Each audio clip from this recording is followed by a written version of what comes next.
আসসালামু আলাইকুম ওয়া রাহমাতুল্লাহ। বহুকাল পূর্বে একজন রাজা ছিলেন। সেই রাজার ছিল একজন জাদুকর। ওই জাদুকর বৃদ্ধ হলে একদিন সে রাজাকে বলল, আমি তো বৃদ্ধ হয়ে গেছি। জাদুকর বলল, সুতরাং আমার নিকট একটি ছেলে পাঠান, যাকে আমি জাদুবিদ্যা শিখিয়ে দেব। বাদশাহ তার নিকটে একটি বালককে পাঠিয়ে দিলেন।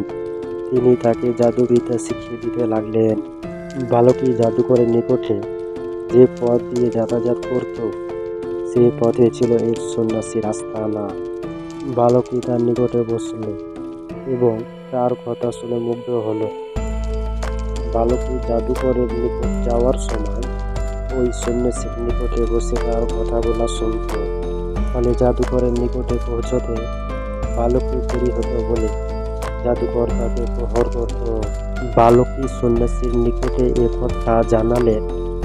তিনি বালককে শিখিয়ে দেন যে, তুমি যদি জাদুকরকে ভয় করো তাহলে বলবে, বাড়ির লোকজন আমাকে পাঠাতে বিলম্ব করেছে, এবং বাড়ির লোকজনকে ভয় পেলে বলবে, জাদুকরই আমাকে ছুটি দিতে বিলম্ব করেছে। বালকটি এভাবে যাতায়াত করতে থাকে। একদিন পথে সে দেখল একটা বেদকার প্রাণী মানুষের চলার পথ রোধ করে বসে আছে।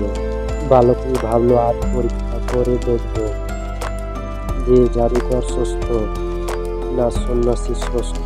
অতঃপর যে একটু প্রশ্ন খণ্ড নিয়ে বলল, হে আল্লাহ, জাদুকরের কার্যকলাপ অপেক্ষা সন্ন্যাসীর কার্যকলাপ যদি তোমার নিকট অধিকতর প্রিয় হয়, তবে এই প্রাণীটিকে এই অস্ত্রের আঘাতে মেরে ফেলে, যেন লোকজন যাতায়াত করতে পারে। এই বলে প্রাণীটিকে লক্ষ্য করে যে অস্ত্র খণ্ডটি ছুঁড়ে মারল। প্রাণীটি ওই প্রস্ত আঘাতে মারা গেল এবং লোক চলাচল শুরু করলো। এরপর বালকটি সন্ন্যাসীর নিকটে গিয়ে তাকে ঘটনাটি জানালেন। তিনি তাকে বললেন, বৎস, তুমি এখনই আমার চেয়ে শ্রেষ্ঠ হয়ে গেছ। তোমার প্রকৃত রূপ আমি বুঝতে পারছি। শীঘ্রই তোমাকে পরীক্ষার সম্মুখীন হতে হবে। যদি তুমি পরীক্ষার সম্মুখীন হও তাহলে যেন আমার কথা প্রকাশ করে দিও না। বালকটি দুয়ায় জন্মন্ধ ব্যক্তি চক্ষু সম্মান হতে লাগলো। কুষ্ঠ ব্যাধিগ্রস্ত ব্যক্তি নিরাময় হতে লাগলো এবং লোকজন অন্যান্য রোগ হতেও আরোগ্য লাভ করতে লাগলো। এদিকে রাজার একজন সহচর অন্ধ হয়েছিল। সেই বহু উপটকন সহ বালকটির নিকটে গিয়ে বলল, তুমি যদি আমাকে চক্ষু সম্মান করে দাও। বালকটি বলল, আমি তো কাউকে আরোগ্য করতে পারি না, বরং রোগ ভালো করেন আল্লাহ। এরপর আপনি যদি আল্লাহর প্রতি ঈমান আনেন, তাহলে আমি আপনার রোগ মুক্তির জন্য আল্লাহর নিকটে দোয়া করতে পারি।